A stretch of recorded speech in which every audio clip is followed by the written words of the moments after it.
Welcome to सिद्धांत classes. इसके पहले हम लोगों ने विशिष्ट प्रतिरोध के बारे में चर्चा किया था, विशिष्ट प्रतिरोध पूरा पढ़ लिया था। आज के वीडियो में हम लोग उसके न्यूमेरिकल सॉल्व करेंगे। एक बहुत ही पॉपुलर क्वेश्चन आप लोगों ने पढ़ा है या सुना होगा, यदि किसी तार की लंबाई को 4 गुना कर दिया जाए या 2 गुना कर दिया जाए तो उसका प्रतिरोध कितना गुना हो जाता है।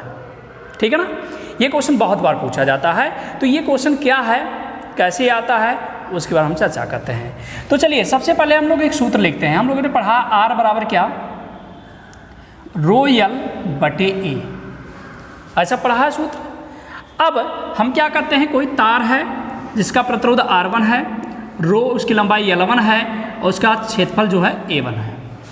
ध्यान दीजिए, इसे समीकरण नंबर 1 मान लेते हैं। रो 1 क्यों नहीं लिखा, क्योंकि रो जो है विशिष्ट प्रतिरोध किसी तार का जो है पदार्थ का गुण होता, तार के पदार्थ का गुण होता है जिससे बना होता है, उसकी लंबाई चौड़ाई का उस पर प्रभाव नहीं पड़ता है। ठीक, अब मान लेते हैं R2 इक्वल टू लिख देते हैं रो L2। मान लेते हैं उसकी लंबाई को 2 गुना कर दिया गया। हमने क्या कहा, लंबाई को क्या कर देते हैं, 2 गुना कर देते हैं। तो जब लंबाई को 2 गुना कर देते हैं तो 2L1 लिख सकते हैं कि नहीं लिख सकते हम? L1 के स्थान पर 2L1 लिख देंगे बटे A1। अब एक बात बताइए, जैसे इसका क्षेत्रफल कुछ रहा होगा, जब इसको खींच करके लंबाई बढ़ा देंगे तो इसका क्षेत्रफल कम होगा कि ज़्यादा होगा? तो इसका क्षेत्रफल आप कहेंगे कि कम हो जाएगा। कितना कम हो जाएगा, जितना लंबाई करेंगे उतना ही उसके बटे में हो जाएगा।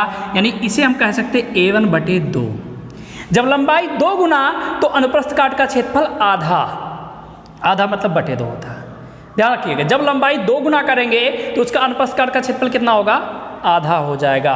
लंबाई 3 गुना करेंगे, मान लीजिए लंबाई 3 गुना का किया गया तो क्षेत्रफल बटे 3 हो जाएगा। लंबाई 4 गुना तो A1 बटे 4 लिखना पड़ेगा, ये क्षेत्रफल हो जाएगा। ये कैसे आता है, ये आयतन से आता है।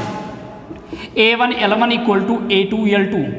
क्षेत्रफल में लंबाई का कभी गुणा करते हैं तो आयतन मिलता है, कभी भी क्षेत्रफल में लंबाई का गुणा करेंगे तो क्या मिलता है, आयतन मिलता है। तो किसी तार को अगर बढ़ा देते हैं या घटा देते हैं तो उसका जो आयतन रहेगा, आयतन तो उतना ही रहेगा, आयतन नहीं बदलेगा, उसकी लंबाई बदलेगी, क्षेत्रफल बदलेगा। तो ऐसा लिख सकते हैं और इसको थोड़ा सा सॉल्व करने पर हमें मिल जाता है। ठीक है ना, चलिए इसको हल करते हैं। तो ये हो जाएगा R2 इक्वल टू कितना, रो L1 बटे A1। देखिए 2 सबसे ऊपर पहुंच जाएगा, नीचे सबसे ऊपर 2 दूना 4 को पहले लिख दिया। इससे लिख सकते हैं 4। और अगर इसके बारे में सोचो, इसके बारे में देखा जाए तो ये R1 है कि नहीं है, सॉरी 2 गुना, चलिए ठीक है 2 गुना है, रहने देते हैं। ये आपको समझ में आया?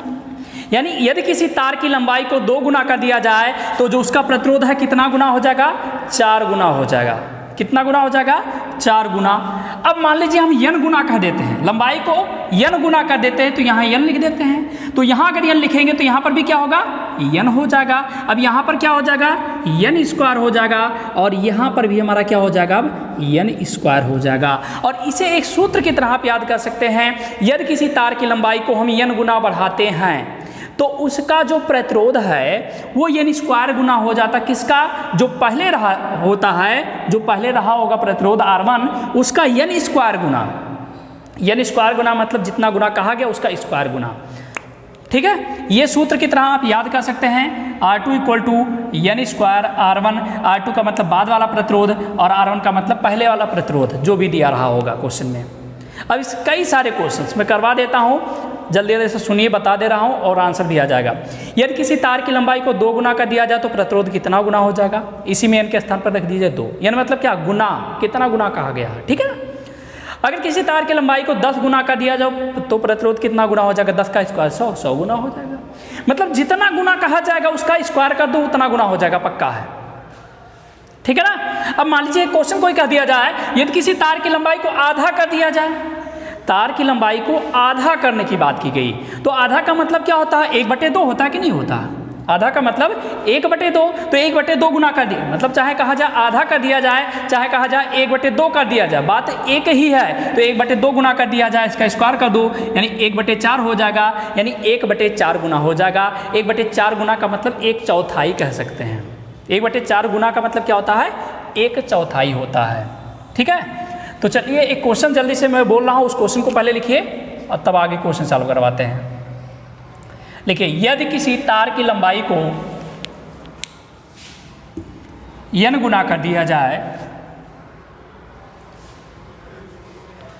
तो उसका प्रतिरोध कितना गुना हो जाएगा? तो उसका प्रतिरोध कितना गुना हो जाएगा? ठीक है ना, जल्दी से इसको नोट कर लीजिए।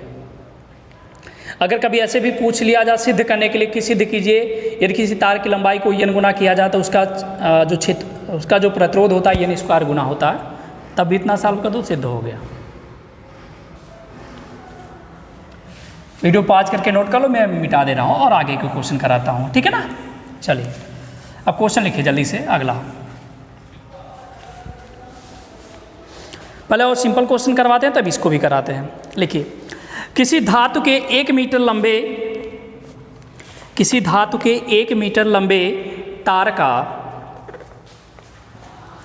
20 डिग्री सेल्सियस पर वैद्युत प्रतिरोध 26 ओम है।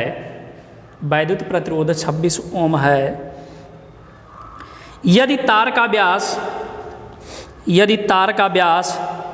0.3 mm है, 0.3 mm है, तो इस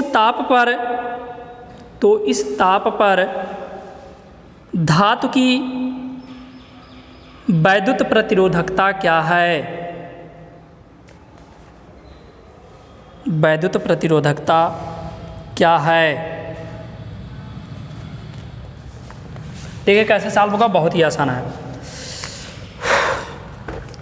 लिखा हुआ है तार का प्रतिरोध, तो R बराबर लिख देंगे कितना? 26 ओम। क्वेश्चन में कहा गया 26 ओम ना। फिर कह रहे हैं उसका व्यास यानी D बराबर 0.3 मिलीमीटर।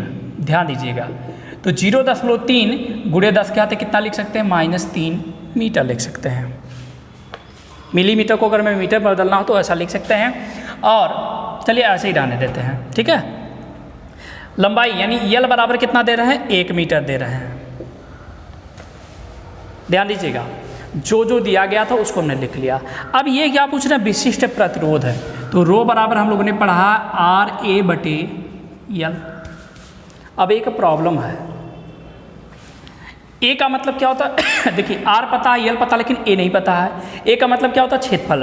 अच्छा, इसका तार का जो क्षेत्रफल होता है हमेशा वृत्ताकार होता है, और वृत्ताकार अगर होता है तो इसका मतलब पाई R स्क्वायर लिख सकते हैं। तो इसे लिखेंगे R गुणे, यहाँ लिखेंगे पाई R स्क्वायर बटे कितना?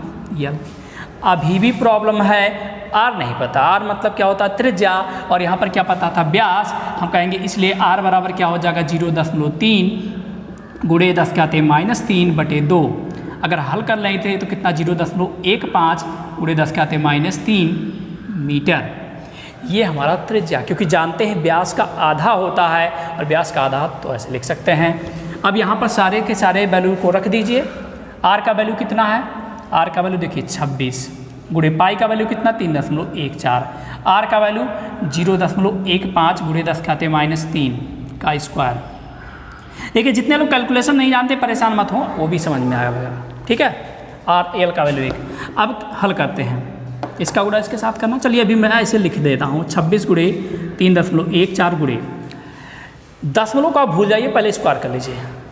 15 का स्क्वायर कितना होता है? 225। कितना? 225। अभी दशमलव के बाद कितना अंक है? 2। जब स्क्वायर करेंगे तो कितना होना चाहिए? 4। और 4 तो दिख नहीं रहा, लेकिन इधर से 1 2 3 1 0 लगा कर 4। मतलब आप सोचिए दशमलव के बाद अभी 2 अंक था, और जब स्क्वायर करेंगे 4 अंक होना चाहिए। यानी ऐसी जगह पर दशमलव लगाओ कि उसके बाद 4 अंक हो। अगर हम डायरेक्ट यहाँ लगा देते तो 3 ही अंक बन रहा था, 4 नहीं बन रहा था, तो क्या किया? 1 0 लगा दिया। और गुणे 10 क्या थे? कितना? देखिए 10 क्या थे? -3 का जब स्क्वायर करेंगे 10 क्या थे? -6। क्योंकि देखिए जब घात का घात होता तो घातों का गुणा करते हैं। ये नहीं कि स्क्वायर 3 पर लगा है, 3 त्रिका 9 हो जाए, गलत। ये घात का घात है तो गुणा हो जाएगा, ठीक। चलिए अब इसे थोड़ा और सरल कर लेते हैं। 26 गुणे 314। हम दशमलव सब छोड़ दे रहे हैं। कैलकुलेशन में होता है ना दशमलव, आप लोग कहते हो कि प्रॉब्लम क्रिएट करता है, दशमलव आप भूल जाइए, ठीक। अभी हम बताते हैं क्या होगा। 314 गुणे इसमें भी 225, और गुणे कितना? 10 क्या थे? -6। आप दशमलव सब छोड़ दिए हमने। अब जब दशमलव हमने छोड़ दिया तो देखिए दशमलव बाद कितने अंक थे इसमें? 1 2 3 4 5 6। दशमलव बाद टोटल कितने अंक थे? 6 अंक थे। तो दशमलव के बाद 6 अंक थे तो 10 के घाते यहाँ पर क्या लिखना पड़ेगा, -6 लिखना पड़ेगा। क्योंकि दशमलव हमने हटाया है तो इसलिए माइनस में आएगा, अगर लगाया होता तो प्लस में आया होता। ठीक, तो 10 के घाते -6 हम और लेकर चले आए। अब हमें करना क्या है, इसका केवल और केवल गुणा करना है, और गुणा करके आप लोग कमेंट करके हमको आंसर बताइए क्या आएगा। ठीक है ना, 10 के घाते -12 ये हो जाएगा, इसका तीनों का गुणा करना है। उम्मीद करते हैं कर ले जाएंगे आप लोग। ठीक है ना, तो ये आंसर आप लोग लगा लीजिएगा, बस केवल गुणा करना है, गुणा करेंगे जो आएगा वो आंसर हो जाएगा। चलिए अगला क्वेश्चन लिखिए आप लोग। दिए गए पदार्थ के किसी यल लंबाई तथा कैपिटल ए मोटाई के तार का प्रतिरोध 4 ओम है, 4 ओम है। इसी पदार्थ के किसी अन्य तार का प्रतिरोध, इसी पदार्थ के किसी अन्य तार का प्रतिरोध क्या होगा, अन्य तार का प्रतिरोध क्या होगा जिसकी लंबाई L/2 तथा मोटाई 2a है, ठीक है ना। चलिए इस क्वेश्चन को सॉल्व करते हैं। इस क्वेश्चन को मैं 2 तरीके से सॉल्व करके दिखा रहा हूँ, देखिए आप लोग। इन्होंने कहा लंबाई, यानी पहले लंबाई कितना है, L है, क्षेत्रफल कितना है, A है, प्रतिरोध कितना है, 4 ओम है। बाद में लंबाई कितना हो जाता है, L/2, क्षेत्रफल कितना हो जाता है, यानी मोटाई कितना हो जाता है, 2a, R2 पूछ रहा है। ध्यान दीजिए, हमने क्या कहा, क्वेश्चन में कहा है कि L लंबाई का तार था, मोटाई उसका a था, प्रतिरोध उसका 4 था। और जब लंबाई L/2 का दिया गया, मोटाई 2a का दिया गया, तब पूछ रहे हैं। ठीक, कैसे लगाएंगे, देखिए बहुत ही सिंपल तरीके से लग सकता है। हम सूत्र लगाएं, R1 = क्या होता है, रो a/L। सही है, गलत है, रो L/A। ठीक है ना।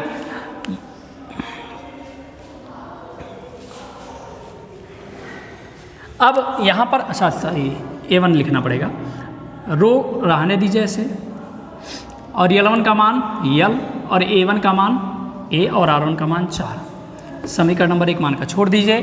फिर R2 में आ जाइए, ऐसे लगाएंगे सूत्र, R2 बराबर क्या होगा, रो L2/A2।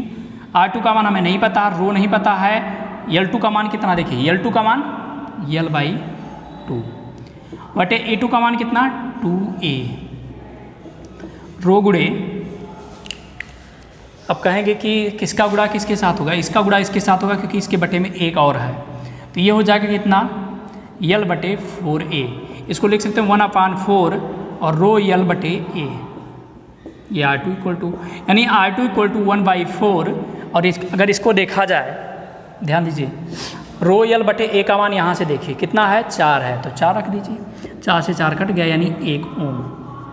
R2 का मान कितना आया, 1 ओम। ये हमारा आंसर हो गया। लेकिन मैंने कहा इसको एक तरीके से और लगा सकते हैं ना, कैसे, इसको देखिए, लंबाई कितना किया गया, पहले L था, अब कितना, L/2। लंबाई को L/2 करने का मतलब आधा कर दिया गया, और जब लंबाई आधा कर दिया गया तो ये जो सूत्र बताया था हमने, R2 = n²R1। ठीक, हमने कहा लंबाई को आधा कर दिया गया, आधा मतलब 1/2 कर दिया गया, 1/2 का स्क्वायर गुणे R1 का मान 4, यानी 1/4 × 4, इससे कट गया, यानी 1 ओम, तुरंत आ जाएगा आंसर आपका। तो इस प्रकार से भी ये क्वेश्चन लग सकता है, और बिल्कुल ये भी तरीका हमारा सही है, और ये जो तरीका अपनाया गया है ये तरीका भी सही है। ठीक है ना, क्वेश्चन ऐसे लग जाएंगे कि नहीं आप लोगों से, कमेंट करके बता दीजिए। और आप लोग एक चीज़ नहीं करते हो यार, शेयर नहीं करते हो।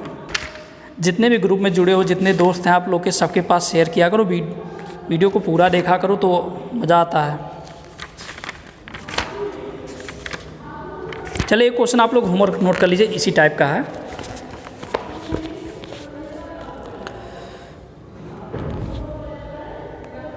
लिखिए, यदि किसी तार की लंबाई को 3/4 कर दिया जाए, यदि किसी तार की लंबाई को 3/4 कर दिया जाए तो उसका नया प्रतिरोध कितना गुना होगा?